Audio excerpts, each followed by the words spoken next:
Now, back to the Australian Senate now, where an attempt to torpedo the federal government's controversial sugar code of conduct has been sunk.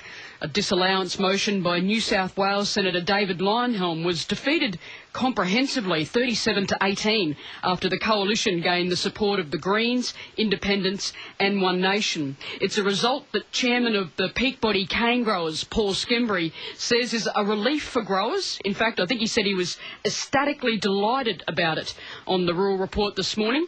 But Senator Leyonhjelm says he never set out to pick a fight with cane growers and he's not backing away from his convictions. What I sought to do was end what I think is a very destructive approach to sugar milling. The code of conduct which was imposed on the mills by the cane growers for political reasons is very bad for the sugar industry. It will have very adverse effects on its future growth and investment. And if I was a sugar miller, I would not spend a cent on investing in the industry with that code of conduct hanging over my head. Wouldn't be able to run my business in the way that I saw fit, because as soon as I did something that the cane growers didn't like, they'd rush off to an arbitrator. What if you were a cane grower and were being told that you might not have a choice about the way that the sugar that you have an economic share in is sold onto the export market? What would you do then?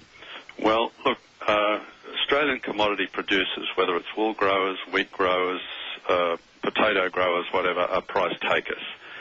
Get over it. That's the life. Sugar is a globally traded commodity. Australian sugar growers receive the prices that apply in world export markets. Who markets the sugar is really not very much of a factor in terms of the prices. Now, you can speculate on and timing, because the price goes up and down around the world, and that affects the prices that Australia's marketers can achieve. But in the end, Australia is not that influential in terms of the world sugar market. It's largely a matter of being determined outside of Australia, and the idea that you can really make a difference to your profitability of your farm by choosing a grower-owned cooperative or an international company to market your sugar is a little bit fanciful. Senator Leyonhjelm, your disallowance motion on the sugar code of conduct was defeated overwhelmingly last night. You must have known that you'd struggle to get the numbers on the floor of the Senate. Well, the Senate is dominated by socialists, so the National Party, One Nation and the Greens united to defeat it. The Liberals, I suppose in fairness to them, got blackmailed by the Nationals and One Nation over the issue, and because there was, what's the name of that? The guy up in the North Queensland electorate, the big guy. You're talking about George Christensen. George Christensen, that's right. So the government has a one-seat majority in the House of Reps. He was threatening to cross the floor.